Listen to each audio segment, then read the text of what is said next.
Hello, everybody, and welcome to our first session of the 2026 MAST Summer Webinar. I am Thomas Dukevich. I will be presenting today, and our topic is on assembling an HST mosaic using MAST and learning how to query from the MAST archive. So our goals for today, and I can make this text a little bigger. I realize that's probably not super easy to read. Our goals for today are using astroquery.mast to search for observations in the MAST archive. We're going to talk a little bit about our cloud archive and how you can use that to get at our data faster. And then for fun, to use those skills, we're going to try to create an HST mosaic of Andromeda. So that is our game plan for today. Before we dive into that completely, for folks who want to follow along live, if you have not already, visit this timeseries.science.stsci.edu URL. When you do that, you should be brought into a nice looking introduction page like this, which takes you through the basics of what Tyke is. When you do this, you should be able to click, well, you can click any of this for information about Tyke, but you can either click one of these shortcuts or from your file browser, you should have been dropped into this references folder.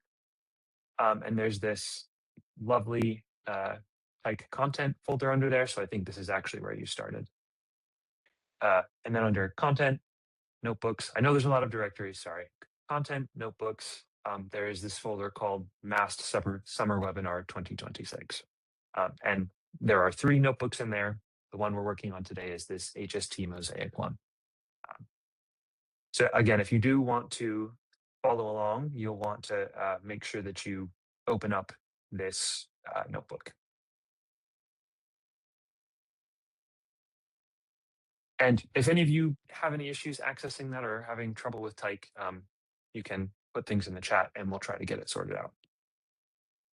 But in any case, let's just dive right into this. So for a little bit of background about what we're going to try to do today, about our final goal of recreating this mosaic, we're going to be using data from the Panchromatic Hubble Andromeda Treasury Program, or FAT for short. This was a multi-cycle HST program, and it's huge, right? So this image you're seeing below is the Andromeda galaxy, which is enormous on the sky.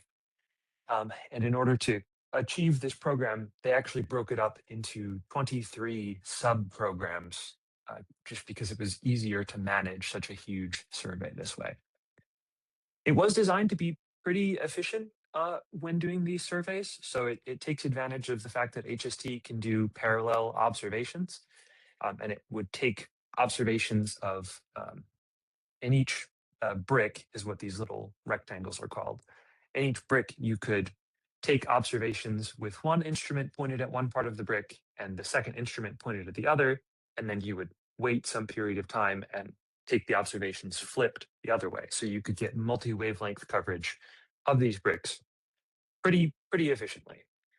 And our goal today is not to reconstruct the entire mosaic because that is quite computationally intensive. Our goal is instead to just recreate one of these bricks. And for the purposes of this exercise, I've just picked the first one. So we will be looking right at the center of the galaxy. To achieve this, we're going to need a couple packages. They're all listed here. I wasn't going to type any of them out. But principally, we'll need AstroPy for a couple of helper functions to help us read in files and handle astronomy units. And astroquery is the workhorse of this notebook. That is the one that's going to be doing all of the querying for us from the MAST archive. And we'll also need something to assemble our mosaic, which is reproject, but we won't get too much into the details there about all of those functions and how they work, because our goal for that part is just kind of to take our data and do something interesting with it. And something interesting is make a pretty picture. I haven't seen Any questions pop up in the chat? So it looks like we're doing okay. I'll run us through the basics of a MAST query, and then I'll pause there to see if people have any questions. So running a MAST query, the basics. There are plenty of different ways to search MAST. You can use one of our many search forms, or you could use our application programming interfaces or APIs. And so in this tutorial, we'll be using the astroquery.mast API to perform our search. The challenge with APIs is that they're a little bit less intuitive than our user interfaces because we spend a lot of time designing and refining those and making sure that you can basically just go to the page and perform your search without too much additional work. The APIs, on the other hand, we'll need to tune them just a little bit to make sure that we're searching for what we want. So we're going to start with something, a more basic query, where we're looking for a set of conditions like JWST observations of TRAPPIST-1. And to actually turn that into a query, we need to understand what it is that we're allowed to query on. Now, in astroquery, you can find everything listed on a web page, but if you're already working in Python, if you're already in a notebook, it's often easiest to just run this command. So from our astroquery.mast module, we've imported the observations module. And so when I want to run something, I can just type from the observations module, I'll just type observations.get underscore metadata. Also, for those of you who are newer to Jupyter, if you're typing a function or a command, if you hit tab, it'll show you all of the functions that are there that you can use, which I find very useful to autocomplete when I'm typing these things. But in any case, I want to get the metadata, and then we're going to search we're going to input observations here because I want to know what is the observation metadata that I'm allowed to query on. And you get back a lot of information. So there's actually 37 fields that we can query on here. We are not going to use all of them today, so we won't talk about all of them today. But I will just point out that a lot of these tell you what the column name that you search on is, what a more human-friendly name for those things are, what type of data you're looking at, and then you also get a description and some examples. So this is pretty useful if you're not quite sure what it is that you need to be searching on. But like I said, we're going to narrow our focus just a little bit down to 5 criteria. Today we'll be talking about object name and target name, and we're going to dive into what those mean right after this table. We'll use obs underscore collection, which is roughly equivalent to mission. There are some caveats, but it's mission, just if you think of it as mission. We'll use proposal ID, and we wanted to highlight this one because a lot of people do find this quite useful. For HST and JWST, that is your assigned proposal number, so it's pretty handy to search on this. And we'll also use wave underscore region, which is the wavelength that those observations were taken at, as categorized into a couple different categories like ultraviolet or optical or infrared. Okay. A quick thing about the object name, target name criterion is that sometimes it can be a little slow to use the object name. When you give us the name of your target, so in just a second we'll see what that is for TRAPPIST-1.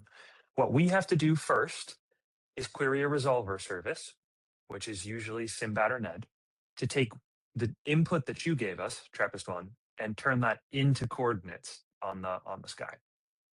We then have to take those coordinates and look for a spatial match on that in our database. And our database has like over 500 million unique observations. There's a lot of stuff in there, right? So it takes time for both that query and our database search. It's generally pretty quick, but this is just something that you should keep in mind if you're doing a search and you want to tweak the default radius. If you go too large, it will take quite a bit of time to return a result to you. So just something to be aware of. Okay, I promise that's the most I'm going to talk this whole webinar in one go. We've got another code cell here, and we're going to do our first example search using some of those things that I just said. So we'll, again, use our observations module. We're going to start a query, and we're going to query on some criteria. And I am going to give us those criteria. So the first one, we just talked about object name. This is what we feed in to get resolved to coordinates, and we want this to be TRAPPIST1. Okay. We also are looking for JWST observations specifically, so we'll type in obs collection and set that to JWST. And that's it. That is our query. When I run this, it will send that query, come back with a table of observations. I just want to look at the count for now. I promise we'll get into what this table actually looks like in a second. And I guess if we want a sneak preview, that won't hurt anything. Here's our big 400 row table coming back with a whole bunch of information about these observations. We'll talk about all of these in just a second. What I do want to highlight here is what I was talking about earlier with this object name versus target name thing. And the reason we are starting on this sort of strange side path here is because this is one thing that a lot of users find confusing, and it can be very powerful if used correctly. So this query actually was pretty fast, right? It only took us a couple seconds to get something back when searching by object name. But we can get it faster if we search by target name. And so why would you not want to use target name all the time if it's faster? And the answer is that object name is something that we take, send to a resolver, turn into coordinates, and then search on. So it is fairly safe if you trust the magic that happens over at Simbad to turn stuff into coordinates, which I trust, right? I trust that for my science. If you enter target name, instead what is happening is we are matching on the input that was given to us by the principal investigator of that program, or basically whoever handed us over that observation. So for HST and JWST, that is the principal investigator. For other missions, depends precisely on the mission, what that target name will be populated as. To give you a sense for what happens when you try to search on target name, if you don't exercise caution, we're going to look at the unique set of target names in our results. So we'll call the set function. And what we want to do is pass in our observations, but just the target name column. And so when I do this, you can see I get 3 targets back. I get TRAPPIST1, TRAPPIST1b, and unknown. So whoops, if you just tried to search for target name as TRAPPIST1, you might miss some of your results. Now, there are ways that you can work around this, and there are valid reasons to want to search on target name. You just sort of have to be careful.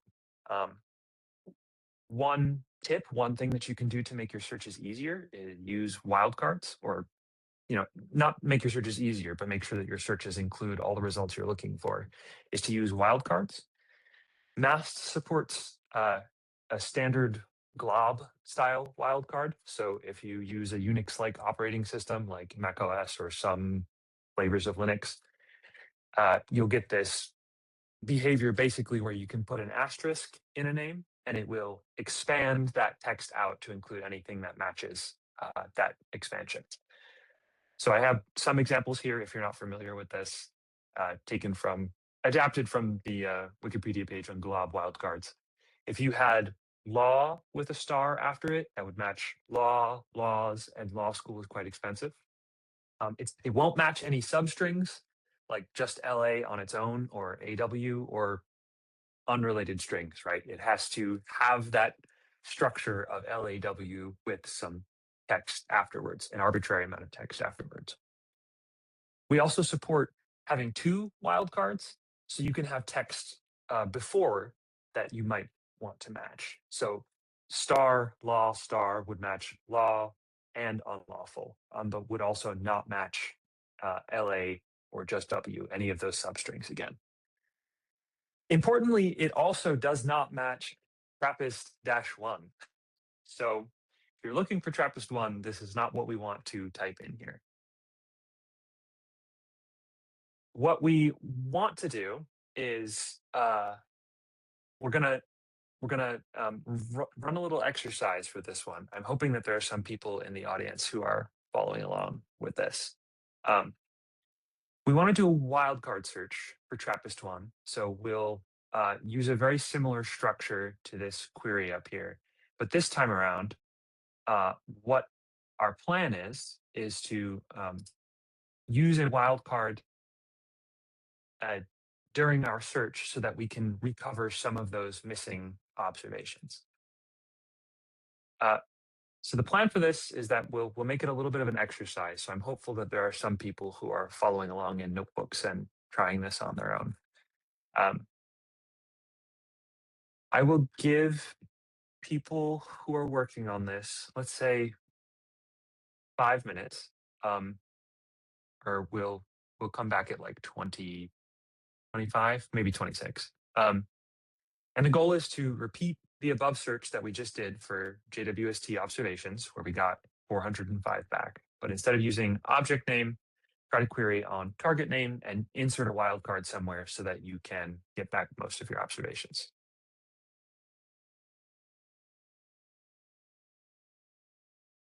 What we're going to do is, again, use our observations module.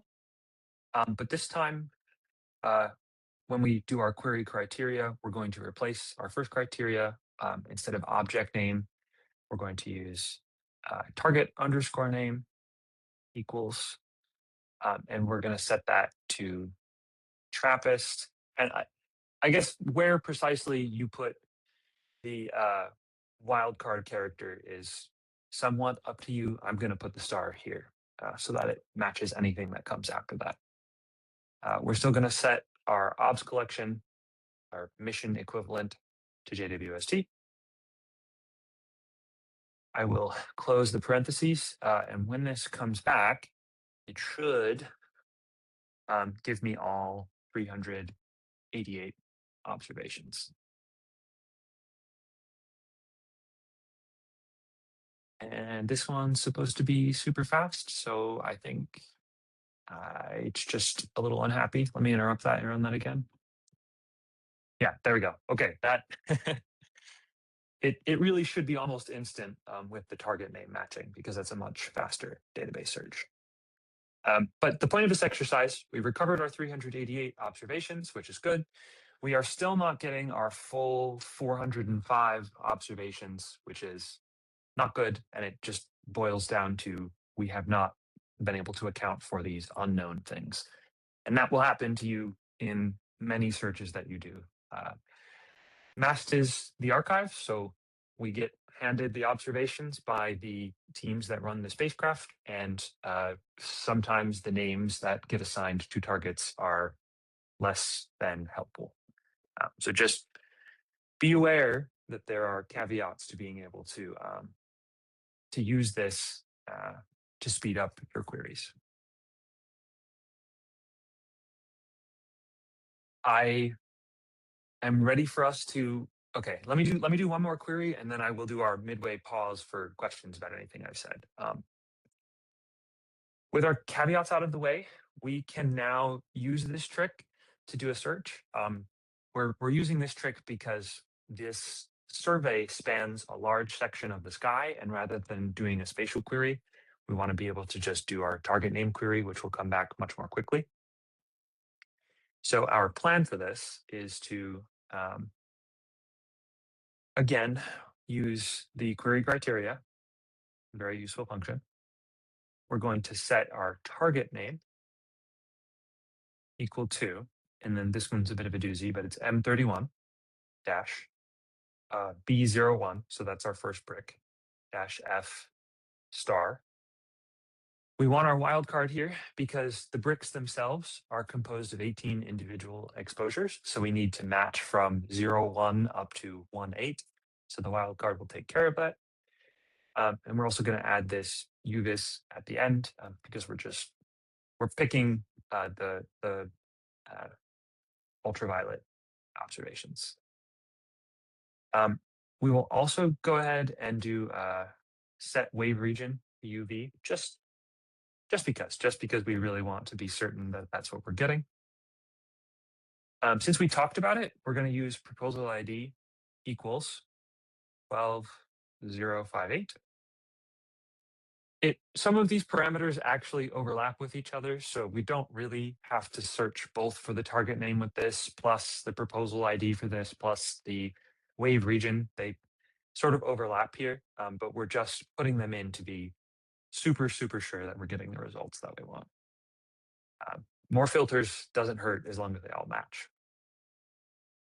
And then we'll do one last thing, which is add project equals HST. And the reason we're adding that for this one is because this data has been reprocessed by multiple HST processing pipelines. So there is data from this project from the Hubble Advanced Products, or HAP. There's data from the Hubble, I think there's data from the Hubble Spectroscopic Legacy Archive, which is HSLA. And there's also data, I'm pretty sure, from our higher level science product, which is HLSP. And that was a lot of acronyms to throw at you. All I'm trying to say is we are setting project equals HST because we want to get the sort of most basic mission processing pipeline data to do this. So when we run that, it comes back pretty quick, again, because we're using the target name to do our matching, and we get back our full table. So we didn't look at it before, so we'll just take a quick look at it this time. You get some pretty useful information here, like what the observation intent was. So it's good to see that these are for science. Our OBS collection is equivalent to our mission. Our project, in this case, is set to HST because we're doing those most basic products rather than something that has been processed more with a fancier code. You get this filters back, which is pretty useful. So you can see the specific filter that was used by HST to take this exposure. And there's some other information here too, like who the proposal principal investigator is, what calibration level, when the exposure was taken, so team in and team X, how long the exposure lasted for. Again, there are 39 fields that you can query on, so there's quite a bit of information here that could help you try to match to your observations. So that is our results come back. These do look good. There is, of course, one note that I left here, which is that the astute among you may have noticed that we got back 19 results, and I just told you that a brick has 18 observations. And in this case, we do have one duplicate observation.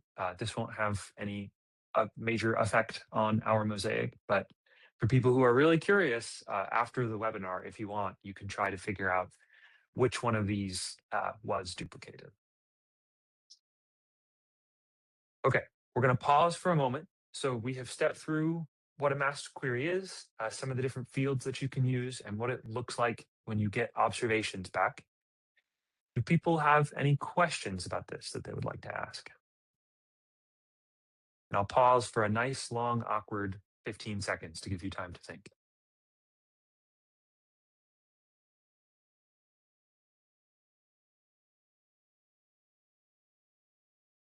There's a question in the chat that's from Ben that says, any reason why the call in my notebook would not return? It's been running for several minutes.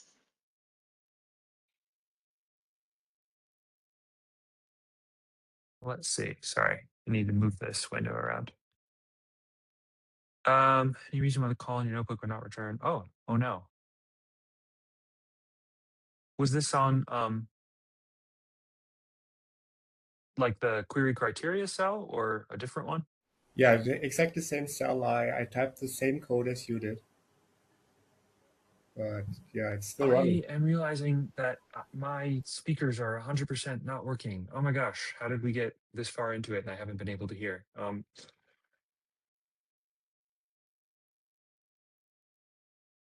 Sorry, could you try saying that again, or either? Okay, same code cell. Sometimes it does. The query will hang for reasons I don't fully understand.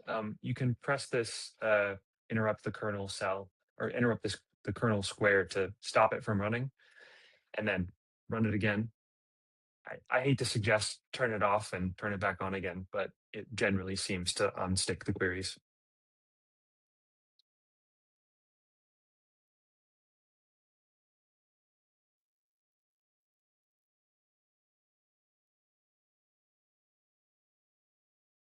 Cool. I didn't see anything else come up. But if you do have more questions, please do put them in the chat. All right, we'll move on to our second phase, which is accessing our MAST products in the cloud.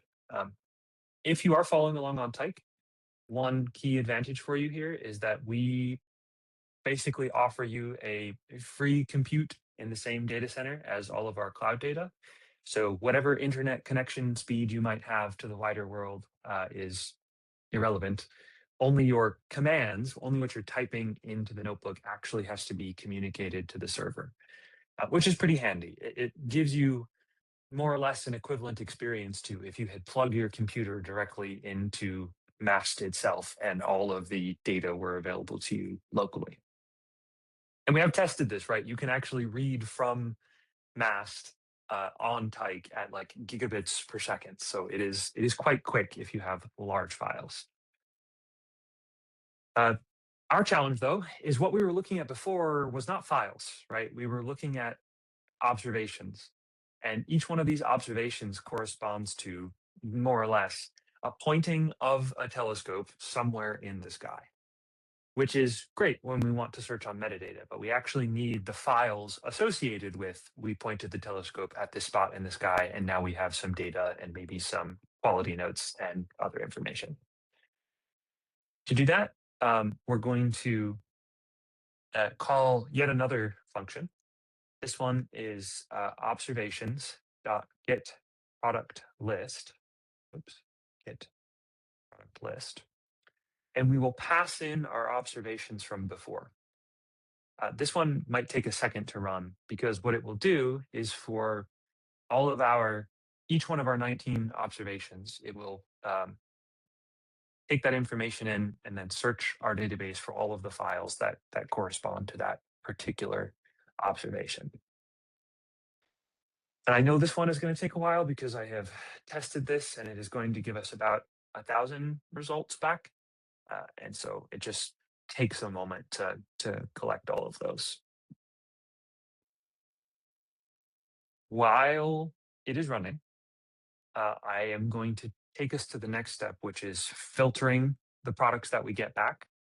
Again, we're expecting about 1,000 from this. And so when it does run, we'll see that there's quite a lot of things.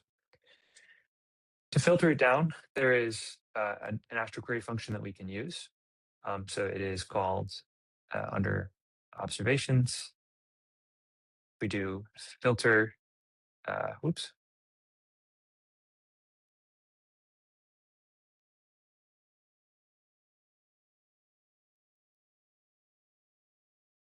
filter products. We'll pass in our products from before, which it's still working on getting back for us. And we'll set 2 filters for this. We're going to be using a drizzled image for our final mosaic. And the reason we did this is just that drizzled images tend to produce high quality things that make for nice mosaics that are fun to look at. And we'll also set another filter for the minimum recommended products. It is hard in broad strokes to say what constitutes a minimum recommended product. It is more or less what archive scientists have identified as being the most useful for science. there are lots of people doing astronomy, and lots of them have very different reasons that they might want to access particular parts of the data. So we try to cater to as many people as possible in our selection, but ultimately, if you're doing something like taking raw exposures so you can run it through your own calibration pipeline to correlate it with something, if that's you, you might need access to some of these unrecommended products. Okay, it looks like I am suffering from a query that just won't go through, so I'm going to stop that and run it again, and it finished in 2 seconds. Cool. So we've gotten back our list of products for each of these observations, and now what we're looking at are actually the files. We can see that there's this URI here, which points us towards those files, and the actual product file name here. So like we have a JPEG preview, right? This is a real actual file located somewhere on the server, and we can get to it. But again, since we have 1,000 of them, we don't actually want these preview JPEGs. We're looking for the drizzled files so that we can make our own high quality mosaic. So what we'll do is we'll set MRP underscore true, MRP underscore only equal to true. And then we are going to set a very verbose filter, which is product, capital S, sub, capital G, group, capital D, description, to DRZ. And when we run this should be pretty quick. Yeah, we get back 19 results. So these are the drizzled images that are minimum recommended products for our 18 bricks plus 1 duplicated field. So now we have the files, but they're in an astroquery or an astropy table, which is not helpful to us, right? We want to get the associated files here. And the way that you would do that locally is you could run observations. There's a command to download. Download file or download products if you have a whole table, so you could pass that in. We're not going to do that though. We are going to get a list of cloud URIs for our files. I'll explain what that means in a second, but we'll do observations dot get cloud URIs and pass in our filtered products. And now what we have is the locations of our files on the MAST cloud.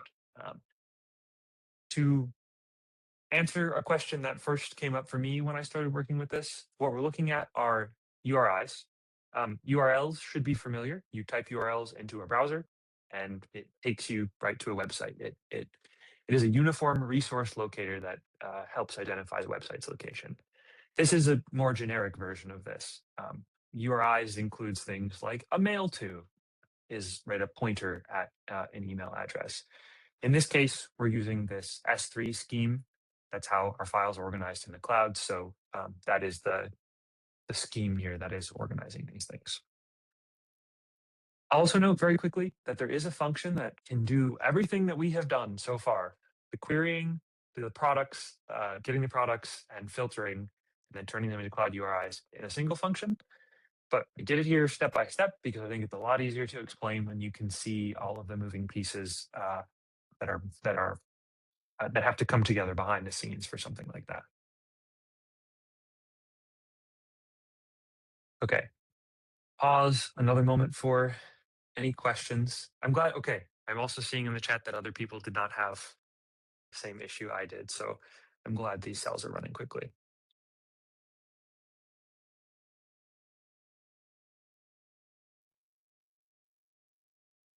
All right. Doesn't seem like any questions, so we'll keep rolling.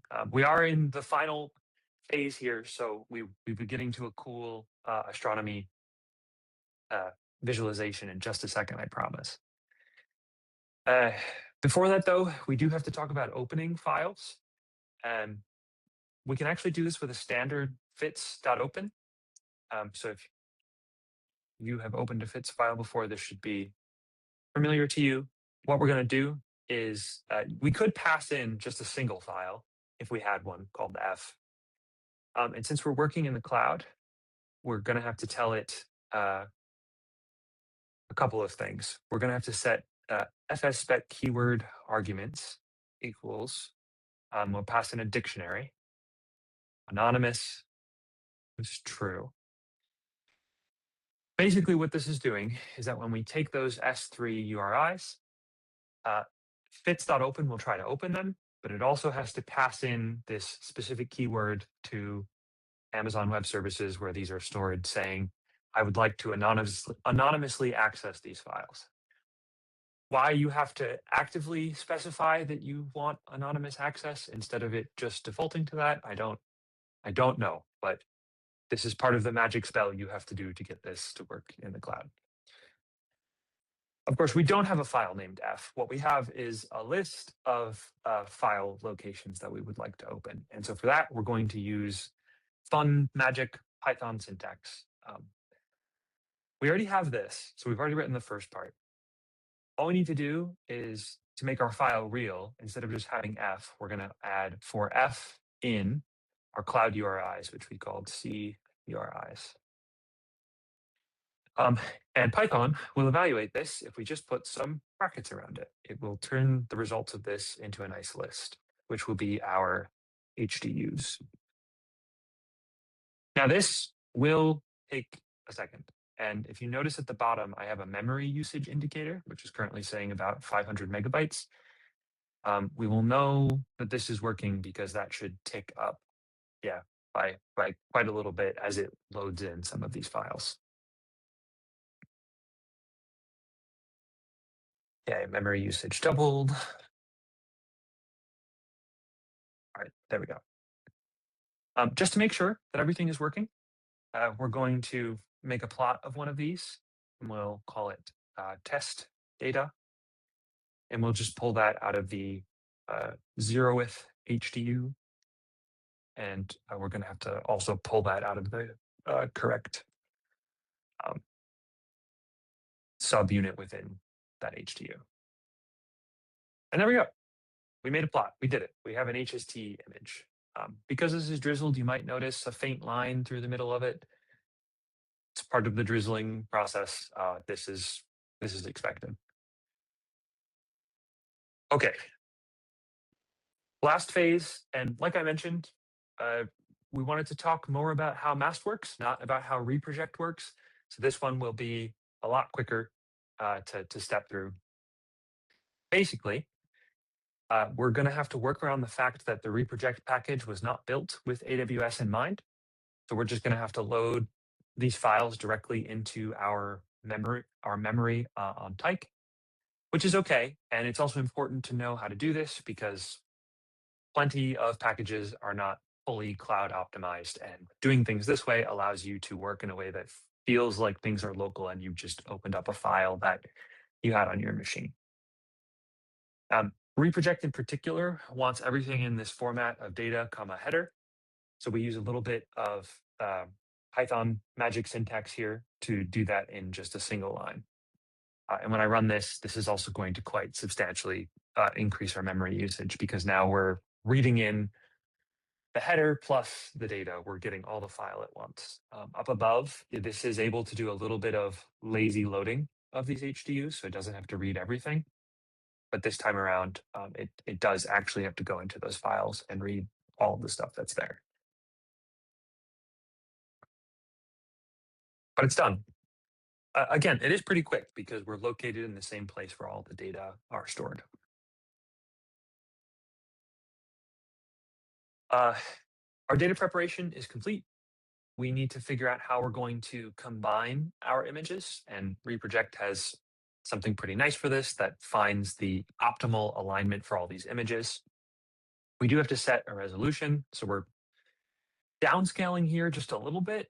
This is a lot of HST observations, and they're very high resolution, and there's not enough memory on this lowest compute tier of Tyke to do this without crashing. So we've set the resolution so that it is reasonable, and we still end up with something that is pretty close to a 4K image. So, not exquisitely sensitive image that's beautiful, but good enough. Reproject is also going to assemble our whole mosaic. So the code cell that I just ran does reprojection and co-adding. What it'll give back to us is like a stacked version of our image, and it'll also show us how it stacked those images together. And so we can check that everything is reasonable by looking at this footprint that shows us how those images are stacked together. When I run this, the plot that it'll produce is our stacked co-added how our images end up being stacked in our aligned grid. And so you can see around the edges here, there's 0 because this is not it. It's not the orientation of the. There were no exposures taken in that section of the sky. Basically, anything within this rectangle here, the larger rectangle, was observed. We can also notice our overlapping tile. So this tile is lighter than all of the other ones because that is the one that has our duplicate observations. And of course, there's a couple parts of the sky where we get multiple overlaps of these rectangles. So they are covered by multiple HST exposures. We do want to get rid of all these places where we have no observations so that it doesn't show up as anything in our final image. So we can mask those data points out. And once we've done that, we can create our final nice looking image that will take all of these things stacked together. And there it is. We're pointed right at the center of the galaxy. So there's not, there's sort of a big blob in the center for us to see. It can be quite challenging to resolve too much detail here, but you can definitely see some dust structure happening just outside of our central bright blob, along with some interloping stars that are in our line of sight on the way to Andromeda. But that is it. That is our webinar. We did it. We stepped through how to query MAST, how you can get at files in the cloud in a way that is often faster than having to download them to your local machine because it's like you're plugged into the archive. And we made a nice little mosaic out of it. If you have particular attachment to the mosaic you've made today, there is a cell afterwards that you can use to save this image and then download it to your computer. If you're looking for the cool version of the mosaic that inspired this lesson, the full mosaic is available on NASA's website, and it is pretty spectacular.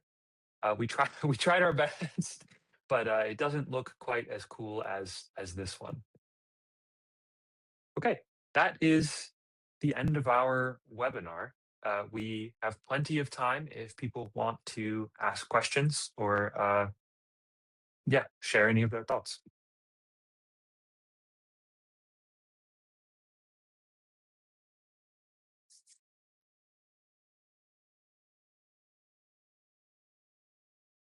Cool. Doesn't seem like folks have too many questions, so we can go ahead and wrap this up. I'll just say that if you did use Tyke today, your Tyke instance is not going away.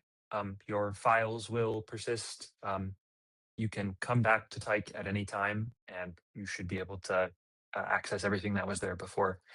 It is optimized for doing time series analysis, so it was built for the test mission, but where those capabilities overlap with other missions like HST or even JWST, it's also okay if you want to use our platforms for that.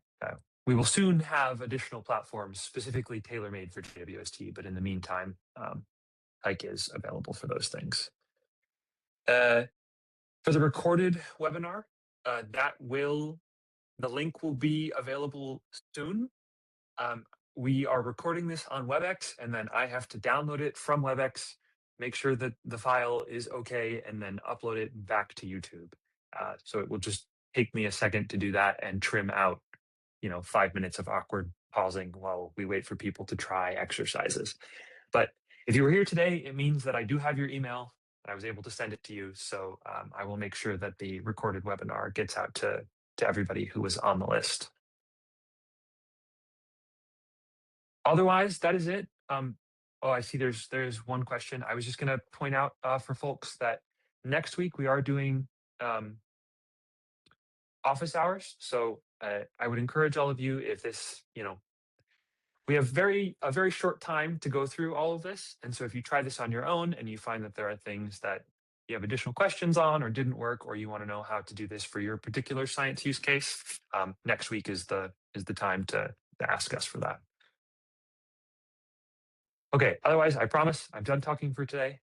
Thank you all for attending. I hope you found this helpful. And we have 2 other excellent webinars coming up. One will be led by Julie, who is here today, and Sam Bianco as well. We'll be talking our 3rd one about AstroQuery TAP protocol stuff.